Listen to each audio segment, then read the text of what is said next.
Hola, ¿qué tal? Soy Diego Saldívar. El día de hoy les voy a hablar de los pueblos indígenas y y de las comunidades indígenas.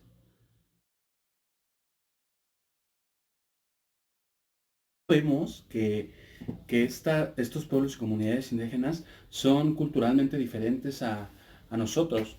Ellos tienen otras costumbres, tienen tanto físico y espirituales como en otros aspectos que ellos se manejan.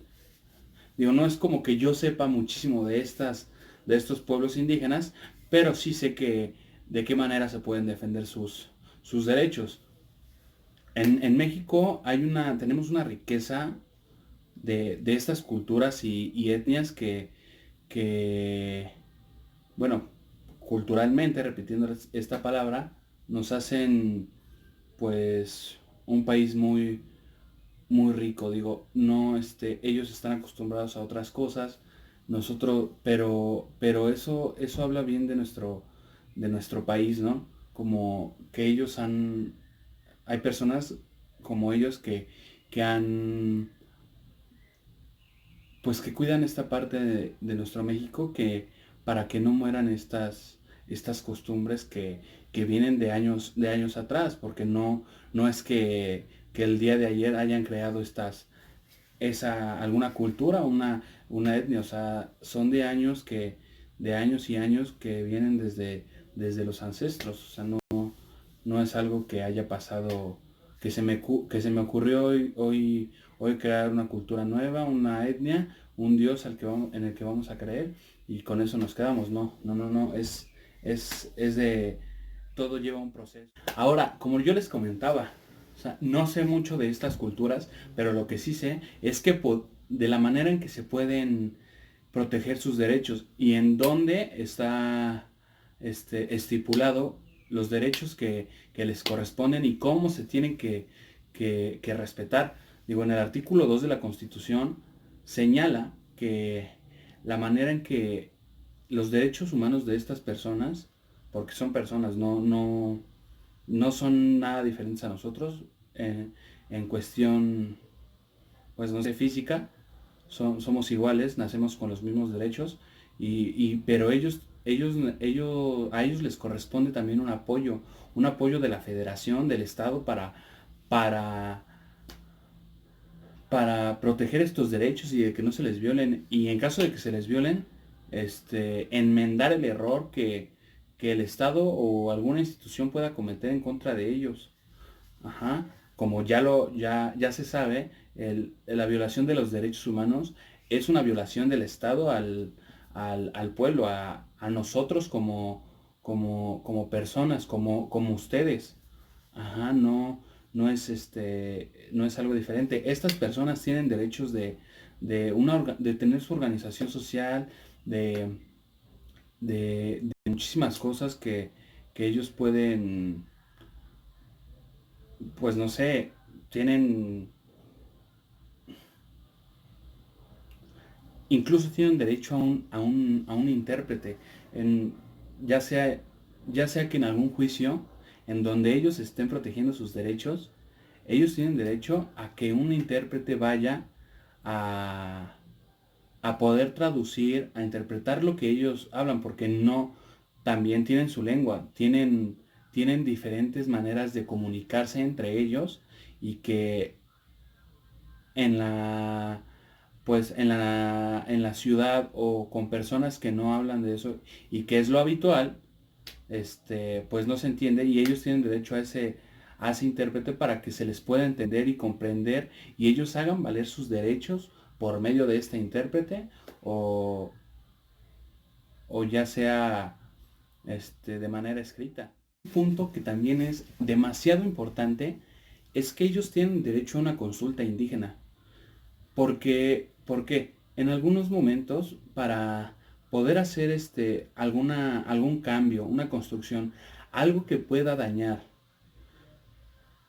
su hábitat, o sea, en el lugar en donde ellos viven, que como les comentaba, viven de una manera muy natural, si ellos, si el Estado va a hacer una, una construcción o algo que a lo mejor también les pueda favorecer a estas culturas, ya sea como el Tren Maya, que hoy en día el presidente está empeñado en hacerlo. Esto se les consulta a estas comunidades para no afectarlos como comunidad y que ellos puedan ejercer el voto qué tanto les puede afectar o qué tanto les puede favorecer. Ellos tienen derecho a votar de igual manera esto se hace en su dialecto, en la manera en que ellos se comunican. No es nada más a la fuerza, o sea, nada puede ser, estas consultas no son de mala fe, tienen que ser con toda la legalidad para que ellos puedan ejercer bien su derecho. ¿Cómo nacen estos derechos? ¿Cómo es que las personas tienen que respetar las comunidades indígenas? Bueno, desde la Carta de las Naciones Unidas, después de la guerra, de la Segunda Guerra Mundial,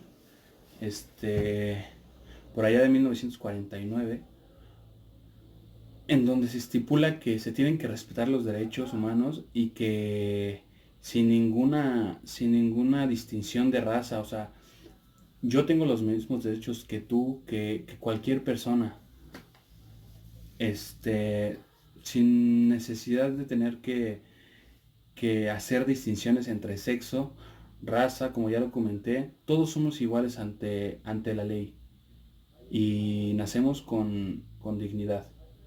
Con eso es lo que se tiene que respetar de cada ser humano. Y bueno, en 1957, la Organización Internacional del Trabajo este, establece su primer artículo, bueno, en donde podemos dejar ver que hacen una mención de respetar a estas comunidades y pueblos indígenas en su artículo 27.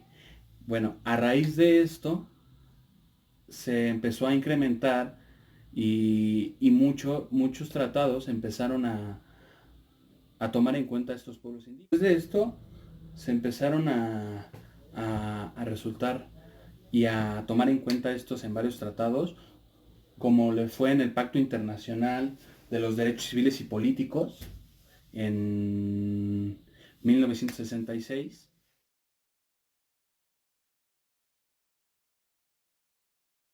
así como también la Declaración sobre los Derechos de las Personas Pertenecientes a Minorías Nacionales o Étnicas, Religiosas y Lingüísticas en 1992.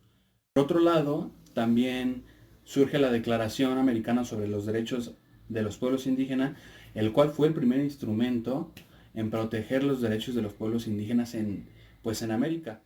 Llegando al marco normativo, en el cual encontramos los instrumentos federales, en el cual estos sí los voy a tener que leer, discúlpenme, porque pues no me los aprendí todos y realmente son nombres largos que protegen los derechos de estas comunidades indígenas, en el cual encontramos la Ley de la Comisión Nacional para el Desarrollo de los Pueblos Indígenas y la Ley General de los Derechos Lingüísticos de los Pueblos Indígenas. Esto en el ámbito, como ya lo comentaba, federal, así como también existen los instrumentos internacionales, los cuales son la Declaración Universal de los Derechos Humanos, que es donde ya lo había comentado que se había previsto, el Convenio sobre los Pueblos Indígenas y Tribales en Países Independientes y la Declaración de las Naciones Unidas sobre los Derechos de los Pueblos Indígenas. Así como también podemos encontrar diferentes instrumentos que protegen estos derechos y también la manera, no sé, en llevar algún juicio en diferentes estados de la República. Me tomé la tarea de, de ver unas sentencias, algunos casos en donde se violan estos derechos y la manera en que se resuelve, ¿no? En que resuelve la Comisión Nacional de los Derechos Humanos. Vienen muchísimos casos en los que pues se ha caído en la violación de estos. A lo mejor no con la intención sino que hay veces que la negligencia de las personas pues hace que esto pase. Pero bueno, vi un caso que a mí me pareció muy importante en el que a una persona de la tercera edad se le negligencia médica, por negligencia médica esta persona fallece. El señor tenía un dolor durísimo en el estómago. El señor acude a, al hospital del IMSS, es donde en Veracruz, para una comunidad rural, en el cual no le brindan la atención que él merecía. El señor muere al final en la sala de espera de este hospital porque le dicen que no tenía nada. El señor sale del... Bueno, cuando uno va al hospital trata de ir y salir sin dolor, pero este señor salió del hospital y sin medicamento ni nada, y pues nada más con el dolor. Digo, seguramente le dieron paracetamol, que es lo que se acostumbra. El señor muere, el hijo se queja, al señor, bueno, sí le dan una indemnización, la comisión resuelve bien, de una manera que fue factible para los afectados. Sobre todo hay veces que también psicológicamente son dañados.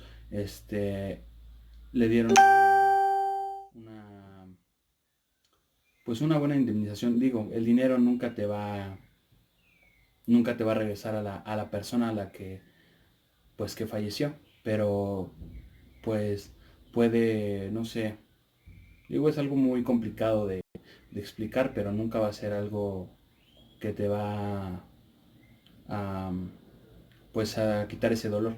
Y en otro caso que vi en Cuetzalan, Puebla, una jovencita que también de una comunidad rural, la cual duró con el feto de su hijo, una jovencita de 16 años, la cual duró con el feto. Su hijo falleció dentro del estómago. Estuvo con él 58 horas, ya que pues le decían que no se lo podían sacar porque no había médicos, no había alguien que asistiera. Aquí se violan también los derechos de los niños, sobre todo la niña que teniendo 16 años, tuvo que pasar por esto, que, que al final de cuentas también le brindaron el apoyo. Aquí pues podemos ver que se violan los derechos de los niños, pero al final de cuentas también la comisión es algo que te apoya mucho y que dan la asistencia para que, a pesar de que se le violaron sus derechos, pudieron dar un apoyo psicológico, un apoyo económico, un apoyo moral, para que la niña pudiera salir de, pues es un dolor que ella vivió y que ella, queriendo tener a ese niño, no lo pudo tener porque no la asistieron de una manera, pues de la manera que se merecía, de la manera que lo estipula y del derecho que uno tiene como persona en la Constitución, que es el derecho a la salud. Muchos casos más los podemos encontrar en la página oficial de los derechos humanos. Los invito a que la revisen, que la visiten y revisen todo el contenido que tiene, porque es importante que conozcamos un poco más de este tema. Muchas gracias.